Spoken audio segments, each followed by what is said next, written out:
Hello বন্ধুরা, লৌকিক অলৌকিক বাংলা চ্যানেলে আপনাদের সবাইকে স্বাগত জানিয়ে আজ একজন লেখকের গল্প, একটি অনুগল্প আপনাদের সঙ্গে শেয়ার করে নেব।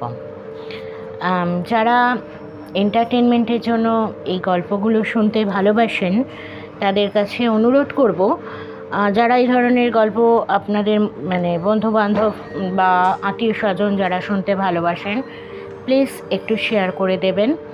আর যদি সত্যি ঘটনা আপনাদের জীবনে থাকে আমার সঙ্গে প্লিজ শেয়ার করবেন। ডেসক্রিপশন বক্সে মেল আইডি দেওয়া থাকে, হোয়াটসঅ্যাপ নাম্বার দেওয়া থাকে, আপনারা লিখেও পাঠাতে পারেন ঘটনা বা হোয়াটসঅ্যাপে ভয়েস রেকর্ড পাঠাতে পারেন। দেরি না করে আজকের অনুগল্পটি পাঠ করতে চলেছি। অনুগল্পটি লিখেছিলেন ডক্টর দিলীপ দাস বিশ্বাস। সেই গাড়িটা। সাইকেলটা হুশ করে বেরিয়ে যেতেই চমকে উঠল সমরেশ। কে গেল? বন্ধু অতীন না? কাল তাহলে কাকে দাহ করে এলো ওরা? টাল খাচ্ছে মাথাটা। বুকের মধ্যে লেফট রাইট প্যারেড শুরু হয়ে গিয়েছে। রাস্তার ল্যাম্পপোস্ট ধরে সমরেশ নিজেকে সুস্থির করল। সামনের বাঁকে ততক্ষণে আরোহী সহ সাইকেল মিলিয়ে গিয়েছে। ও বুঝে উঠতে পারছে না এটা ওর মনের ভুল নাকি চোখের ভুল। গত পরশু সকালেই 4 বন্ধু মিলে দীঘা বেড়াতে যাওয়ার কথা ছিল। এবারেই কালী পুজোর ছুটিতে সবাই এক জায়গায় হয়েছে। অতীন ওদের মধ্যে অর্থ বলে দুর্বল, প্রাইভেট স্কুলের মাস্টার, কিন্তু চেহারায় দ্বিতীয় উত্তম কুমার। রাস্তা দিয়ে হেঁটে গেলে বহু সুন্দরীর মনের ভিত নড়ে যায়। অতীন সমরেশ দুজনেই বিবাহিত। ওদের 2 পরিবারের মধ্যে ঈর্ষণীয় সখ্য। কিন্তু দুঃখের বিষয়, 2 মাস আগে সমরেশের স্ত্রী শতরূপা রাতে ফুড পয়জনিংয়ে আক্রান্ত হয়ে হাসপাতালে ভর্তি হওয়ার আধ ঘন্টার মধ্যে মারা যায়। ডাক্তারবাবু অভিযোগের সুরে বলেছিলেন, বড্ড দেরি করে ফেললেন। পরিকল্পনা করা হয়েছিল সকাল 6টায় দীঘা রওনা দেবে ওরা। অতীন খুব শরীর সচেতন। ও বলল, আমি কাল খুব ভোরে উঠে আমার রুটিন ওয়ার্ক আউট সেরে নেব। তখন সকাল 5:30 হবে। হঠাৎ অতীনের বাড়িতে পুলিশের ফোন। আপনারা ইমিডিয়েটলি জেলা হাসপাতালে আসুন। অতীনবাবু ইজ সিরিয়াসলি ইনজিওর্ড। অতীনের বাবা, মা এবং স্ত্রী তখনই হসপিটালে রওনা দিল।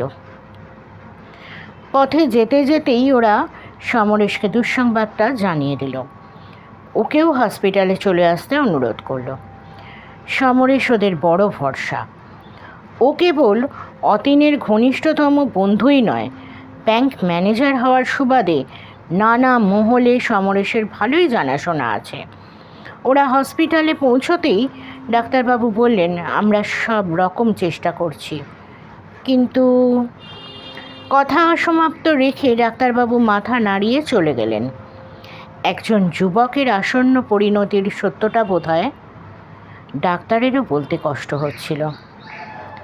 আধ ঘন্টা বাদেই সেই চরম কথাটা অতীনের বাবাকে জানিয়ে দেওয়া হলো। তারপর নানা আইনি ফ্যাকড়া, পোস্টমর্টেম, সঙ্গে অনেকে থাকলেও গত 2 দিন ধরে সমস্ত ঝক্কি একা হাতে সমরেশ সামলেছে।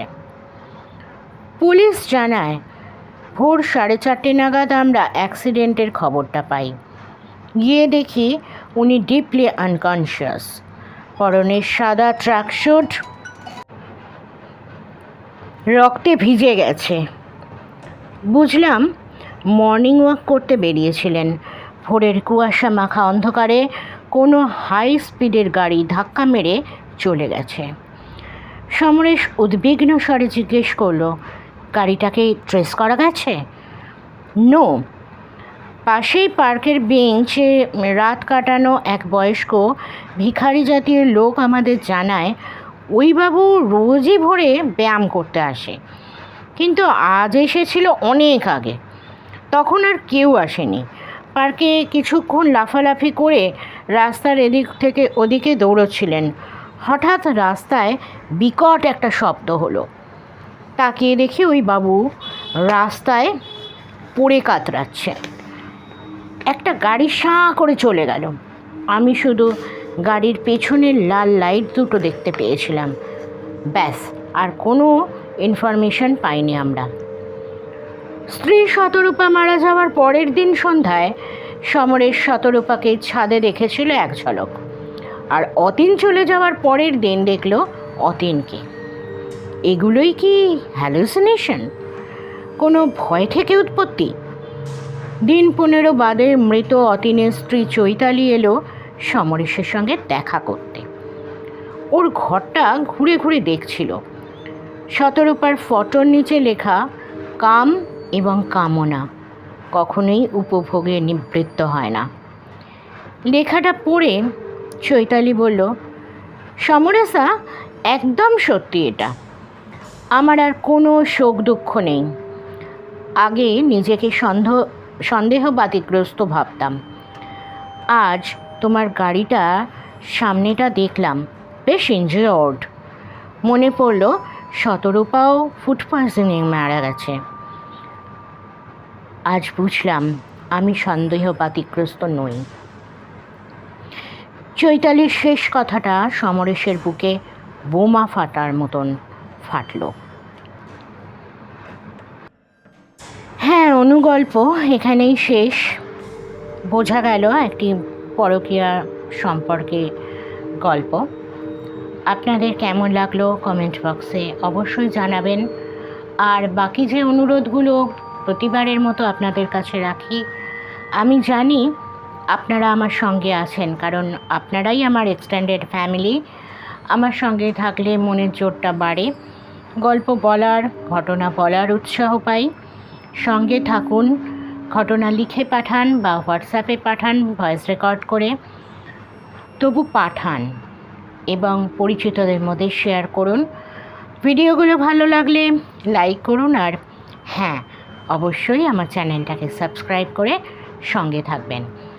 আজ আমি শুভরাত্রি জানিয়ে বিদায় নিচ্ছি। আমি সুদেষ্ণা, পরে আবার আসবো।